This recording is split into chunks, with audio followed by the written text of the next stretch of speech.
విజన్తో మొదలైన ప్రయాణం 1986 ఏప్రిల్ 9న అప్పటి ముఖ్యమంత్రి నందమూరి తారక రామారావు గారి చేతుల మీదుగా ప్రతి మండలానికి ఒక నాలెడ్జ్ హబ్ ఉండాలి అనే మహోన్నత లక్ష్యంతో మంగళగిరిలో తెలుగు విజ్ఞాన కేంద్రానికి బీజం పడింది.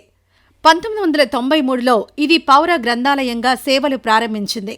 సుమారు 3 దశాబ్దాల చరిత్ర ఉన్న ఈ భవనం కాలంతో పాటు మారాల్సిన అవసరం ఏర్పడింది.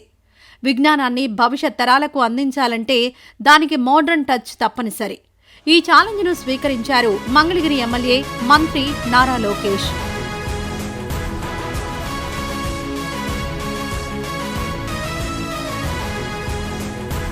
ప్రభుత్వ, ప్రైవేట్ మరియు సిఎస్ఆర్ ఫండ్స్ ను సమన్వయం చేసి ఈ గ్రంథాలయాన్ని పూర్తిగా వరల్డ్ క్లాస్ స్టాండర్డ్కు తీసుకొచ్చారు.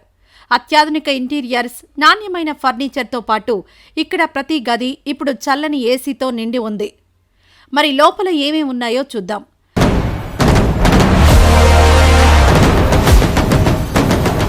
గ్రౌండ్ ఫ్లోర్ పూర్తిగా కిడ్స్ ఫ్రెండ్లీ.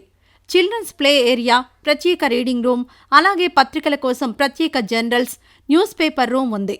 పక్కనే క్యాఫ్టేరియా మరియు ఆహ్లాదకరమైన గార్డెన్. ఇక ఫస్ట్ ఫ్లోర్ యువతకు స్వర్గం.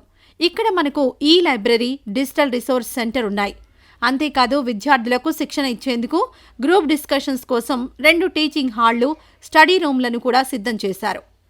విజ్ఞానాన్ని సులభంగా, అత్యంత కూల్ అండ్ కంఫర్టబుల్ వాతావరణంలో అందిస్తున్న ఈ గ్రంథాలయం మంగళగిరి విద్యార్థులకు మరియు ప్రజలకు దక్కిన ఒక బెస్ట్ గిఫ్ట్ అనడంలో సందేహం లేదు.